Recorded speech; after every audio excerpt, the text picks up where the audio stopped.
All right, here we are. Here's our room. We finally wore ourselves out. Yeah.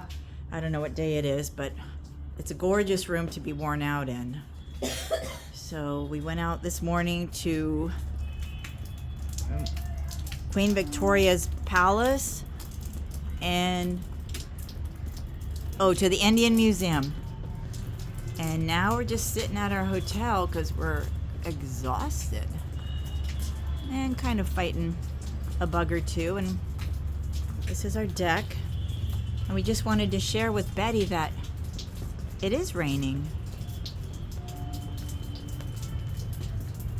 But it's a beautiful hotel. Very relaxing.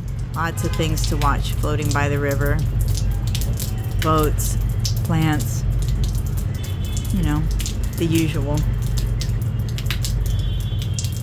There's the famous Haworth Bridge. I still haven't looked up why it's famous, but there it is. And tomorrow we are going to the Sundarbans. Don't have to get up too early. Taking a car to another car to I think a boat. And then we'll be in a different place tomorrow.